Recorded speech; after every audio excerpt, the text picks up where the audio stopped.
송영길 전 대표가 선을 그었지만 지시나 관여 여부는 당시 캠프 인사나 보좌진 등 측근 조사를 거쳐서 순차적으로 규명이 될 것으로 보이는데요. 관련 내용 먼저 듣고 오시죠.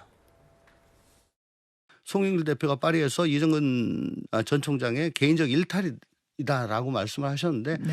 그렇다면은 이정근이 그 송 대표의 보좌관한테 문자 뭐 전달했음 네. 뭐 이런 게 있기 때문에 그것도 조금 군색하지 않나. 저는 그냥 제 발로 들어오신 게 더 낫지 않을까 싶은 그런 생각이 듭니다. 그게 좀 더 당당하지 않을까. 이제 송영길 그 전 대표가 이번에 인터뷰를 했더만요. 개인 일탈이라고 말씀하시는 것 자체가 사후의 인지는 충분히 적어도 사후의 인지는 했을 가능성이 높다. 그렇다면 결국은 이 부분에 대해서는 결국 송영길 전 대표의 어떤 불법 정치자금 무역의 하나의 게이트가 열리게 된 거다. 네, 일단 이 사안에 대해서 민주당 지도부가 말을 아끼고 있는데 이재명 대표의 사법 리스크에 대해서는 당에서는 이제 연일 계속 메시지를 내고 있지만 지도부가 이렇게 이 사안에 대해서는 말을 많이 하지 않고 있어요. 이건 어떤 이유라고 좀 보시는지요? 이미 녹취록이 3만 개 정도 있다는 거 아니에요? 그리고 네. 내용이 굉장히 구체적입니다. 그리고 이정근 씨가 지금 이 전당대회 돈 살포 말고 사실상 업자한테 돈을 받아요. 그게 한 10억 정도 돼가지고 그건 1심이 이미 판결이 났거든요. 검찰은 오히려 3년을 구형하는데 재판부가 4년 6개월을 이제 실형을 주는 겁니다. 1심에서. 이거는 오히려 검찰이 좀 봐준 거 아닌가 뭐 이렇게 생각할 수도 있는 거예요.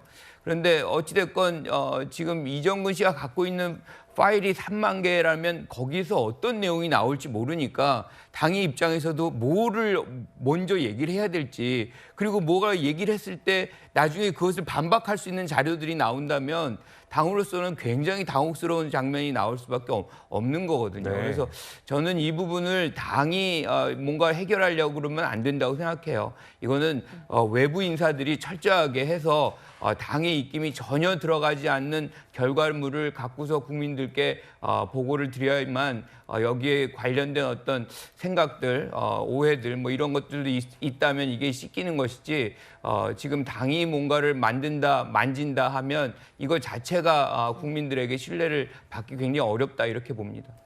네. 차장님, 지금 이 말씀하신 대로 녹음 파일이 3만여 개에 달해서 지금 총선이 1년 정도 남았는데 그때까지 이 의혹이 이어질 수도 있다 이런 관측도 나오는데 어떻게 보십니까? 네. 그러니까 일단 지금 드러나고 있는 분들만 해도 돈봉투 10개 아닙니까? 네. 그러니까 최소한 이제 10명에게는 전달이 됐다라는 정황이 그 압수수색 영장에도 어느 정도 이제 명시가 돼 있기 때문에 그러면 이정근 사무부총장을 통해서 다른 의원들에게 전달된 10명은 누구냐? 이것에 아무래도 검찰이 수사력을 모을 가능성이 커 보이고요. 더더군다나 당시에는 이제 송영길 후보와 또 인천의 지역구를 두고 있는 친문 후보라고 할 수 있는 홍영표 후보가 상당히 좀 박빙 승부를 겨루고 있었기 때문에 아마 인천과 수도권 의원들에게 집중적으로 어떤 이제 그 득표를 높이기 위해서 돈봉투를 뿌렸을 가능성이 높다. 이런 지금 관측이 나오고 있는 상황입니다. 그러니까 이제 돈봉투를 만들어서 전달한 것까지는 어느 정도 정황 증거가 나왔기 때문에 최종 이 돈봉투가 전달된 의원이 누구냐 이것에 대해서 앞으로 이 검찰의 수사력이 모아질 가능성이 커 보이고요.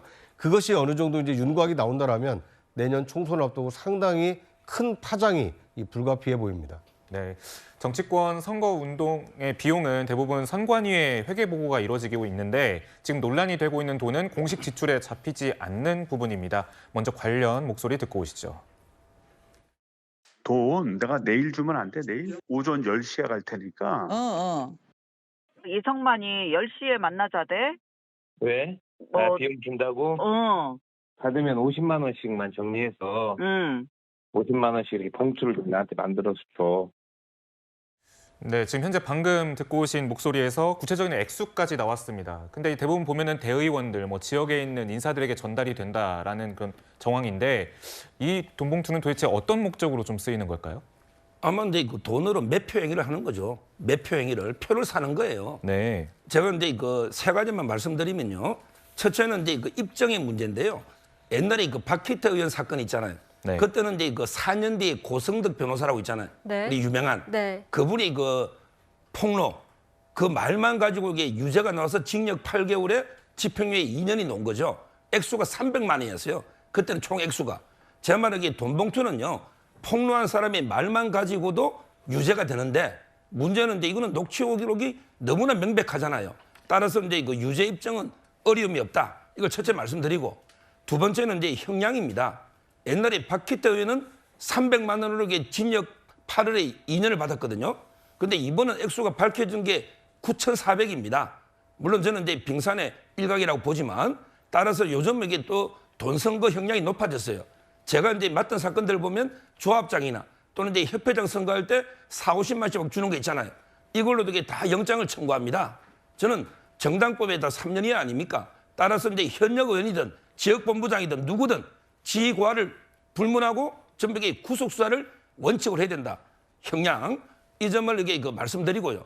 마지막으로 제가 조금 전에 빙산의 일각이라 했잖아요. 여기 돈 중에 대부분 강래구 이분이 조달한 게 상당 부분이거든요. 그럼 여기 돈 선거는 강래구 감사 혼자서 다 조달했을까요? 과연 이게 이정근 씨 혼자 다 돈을 조달했을까요? 저는 그렇게 안 봅니다.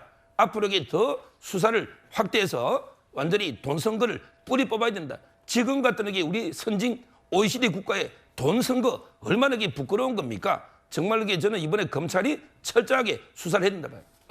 네, 그러니까 지금 비공식적인 돈을 이용해서 선거운동을 하는 것은 불법이다 이런 말씀을 해주셨는데 지금 이정근 전 부총장이 이런 불법적인 일을 알고도 이렇게 무리해서 선거운동을 하려고 했던 이유가 있을까요?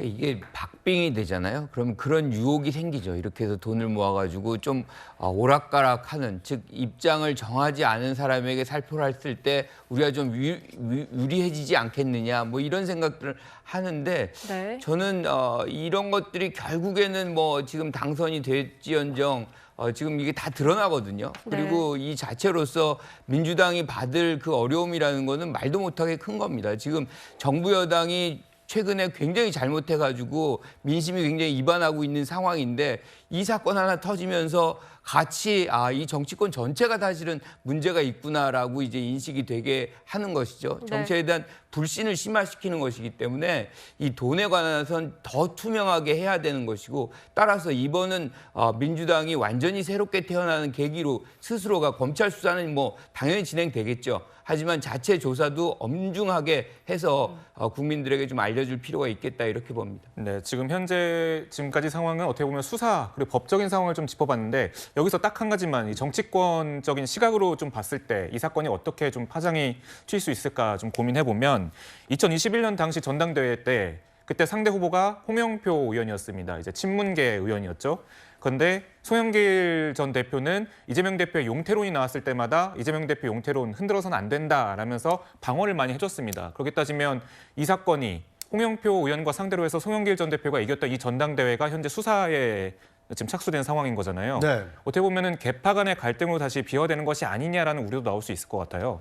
이건 뭐 개파 간 갈등뿐만 아니라 민주당의 어떤 존립 자체를 뒤흔들 수 있는 굉장히 큰 휘발성이 큰 사안이 좀 될 수가 있습니다. 네. 그러니까 물론 뭐 액수가 지금까지 드러난 것은 뭐 9,400만 원 정도로 크지 않다 이렇게 보실 수도 있겠지만 조직적으로 자금을 만들어서 조직적으로 자금을 살포해서 결국 그 수혜자가 된 그 송영길 후보가 당대표가 됐고 또 송영길 후보가 당대표가 된 이후에 치러진 민주당 대선 후보 경선 과정에 얼마나 이재명 후보에게 유리하게 송영길 대표가 전당대회를 이끌어간다 이런 논란이 많았었거든요. 그리고 대선에서 패배한 이후에는 또 어떻게 됐습니까? 인천 계양을이라는 자신의 지역구를 이재명 후보에게 양보하고 자신은 서울시장 후보로 출마하지 않았습니까? 사실상 이재명 민주당 대표와 송영길 전 대표의 경우에는 정치적 공동체라고 볼 수가 있습니다. 그 시작이 되었던 송영길 후보의 전당대회 당대표 선출 과정에 이 막대한 자금이 유포가 됐다, 살포가 됐다. 이것에 대해서 진상이 낱낱이 공개가 된다면 이건 민주당 일부 개파만의 문제가 아니라 민주당 자체가 과연 존립할 수 있느냐. 과거 2002년 대선 때 한나라당이 대선 자금을 찻대기로 받았다고 해서 사실상 정당이 공중분해될 위기에 처했었습니다. 이제 그 당을 구한 것은 당시 박근혜 의원이었는데 이번의 경우에도 지금 시작은 9,400만 원입니다만 이것이 검찰 수사를 통해서 더 많은 액수, 더 많은 의원과 민주당원들에게 자금이 살포된 것이 밝혀진다면 민주당으로서는 사상 최악의 위기에 처할 수밖에 없는 상황이 아닌가 하는 생각이 듭니다. 구자홍 차장께서는 민주당 존립 위기다 이렇게 말씀하셨는데 장윤지 변호사는 하신 말씀이 좀 많을 것 같습니다. 네, 물론 존립의 위기다라는 지적도 있지만요. 또 이것이 또 위기가 기회가 돼서 민주당이 혁신하고 쇄신할 수 있는 계기가 될 수도 있다라는 또 그런 예상도 조심스럽게 있습니다.